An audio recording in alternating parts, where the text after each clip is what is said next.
Diz: mas recebereis a virtude do Espírito Santo, que há de vir sobre vós, e ser-me-eis testemunhas, tanto em Jerusalém, como em toda a Judeia e Samaria, e até aos confins da terra. Irmãos, este é considerado o versículo-chave do livro dos Atos dos Apóstolos. Este versículo é ao mesmo tempo uma promessa e ao mesmo tempo é a visão de Jesus para a igreja. A promessa que o Espírito Santo desceria sobre a igreja com poder, com virtude. Mas ao mesmo tempo Jesus, ele direciona a igreja sobre como usar esse poder. Ou seja, sendo testemunhas por toda a parte, desde o lugar mais próximo ao lugar mais distante. Irmãos, o poder não é só apenas para ficar connosco. O poder não é apenas para nós nos sentirmos bem. O poder é para nós levarmos uma mensagem. E o Evangelho, ele começou a ser anunciado em Jerusalém. E ali levantou-se uma grande e importante igreja. No entanto, devido à perseguição, os crentes espalharam-se por outras partes. E a partir do capítulo 8 de Atos, o Evangelho chegou à Judeia e chegou à Samaria. E por motivo da perseguição que sucedeu por causa da morte de Estevão, o Evangelho foi mais longe ainda. Chegou à Fenícia, chegou a Chipre e chegou a Antioquia. E foi a partir de Antioquia, a conhecida igreja missionária, lá em Atos capítulo 13, que foram enviados 2 homens, Paulo e Barnabé. E Paulo e Barnabé foram responsáveis pelo Evangelho chegar a lugares mais distantes e à presença das maiores autoridades do mundo até então. Entretanto, nós vamos ao capítulo 8 de Atos. E o capítulo 8 de Atos é um dos textos onde nós percebemos o impacto quando um portador do avivamento se torna uma testemunha para onde ele vai. E Atos capítulo 8 fala de Filipe. Filipe foi um dos líderes levantados na igreja, um dos diáconos da igreja, mas que também Deus tinha colocado nele um dom de evangelista. E era alguém conhecido como tendo este ministério. E por causa da perseguição que aconteceu em Jerusalém, ele foi até a Samaria. A Bíblia diz que ele desceu a Samaria. E ele não foi para lá apenas no estatuto de perseguido por motivos religiosos. Não. Antes ele continuou ali a exercer o seu ministério. Ele anunciou o Evangelho.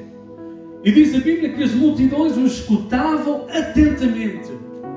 E os resultados eram sobrenaturais. Desde a expulsão de demónios à cura de doenças. E mesmo diante das práticas ocultas, o agir de Deus em muito era superior. E o resultado foi que uma cidade completamente foi transformada. E muita gente foi salva. Irmãos, então levar o avivamento, ser portador do avivamento, é cumprir o ID de Jesus. Em Marcos, no capítulo 16, versículo 15 ao versículo 20, nós vemos Jesus a dizer aos seus discípulos para levarem o avivamento, para irem. A Bíblia diz assim, Atos capítulo 16, o versículo 15 ao versículo 20. E disse-lhes: ide por todo o mundo, pregai o Evangelho a toda a criatura. Quem crer e for batizado será salvo, mas quem não crer será condenado. E estes sinais seguirão aos que crerem. Em meu nome expulsarão os demónios, falarão novas línguas, pegarão nas serpentes, e se beberem alguma coisa mortífera, não lhes fará dano algum. E porão as mãos sobre os enfermos e os curarão. Ora, o Senhor, depois de lhes ter falado, foi recebido no céu e assentou-se à direita de Deus. E eles, tendo partido pregaram por todas as partes, cooperando com eles o Senhor e confirmando a palavra com os sinais que se seguiram, ou com os sinais que os acompanhavam. A missão anunciada por Jesus aos discípulos foi bem traçada. Não haveria por onde enganar. Jesus disse isso mesmo: se vocês forem, vocês vão ver.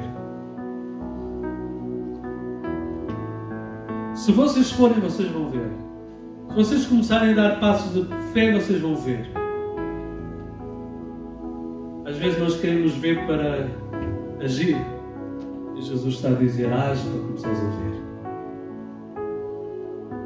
A missão anunciada por Jesus aos discípulos, ela foi bem traçada. Não haveria então por onde enganar. Jesus diz: ide por todo o mundo. O mundo era o campo que precisava ser semeado com as boas novas do Evangelho. E Jesus ele prometeu aos seus discípulos que na medida que eles fossem pelo mundo, Deus confirmaria a pregação do Evangelho com sinais sobrenaturais. Irmãos, nós precisamos não apenas ter o avivamento, mas ser portadores do avivamento. Precisamos de levar o avivamento. Precisamos não apenas de receber o avivamento, mas de partilhar o avivamento. O mundo ele precisa de ver o impacto do avivamento. E esta passagem mostra-nos que Deus quer cooperar conosco para que mais focos de avivamento possam acontecer.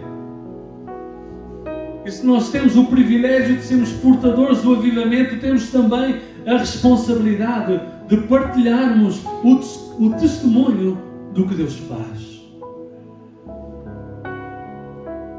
Um avivamento que não resulte em pessoas perdidas vindo a Cristo não é um avivamento verdadeiro. Porque todo o avivamento traz pessoas a Cristo.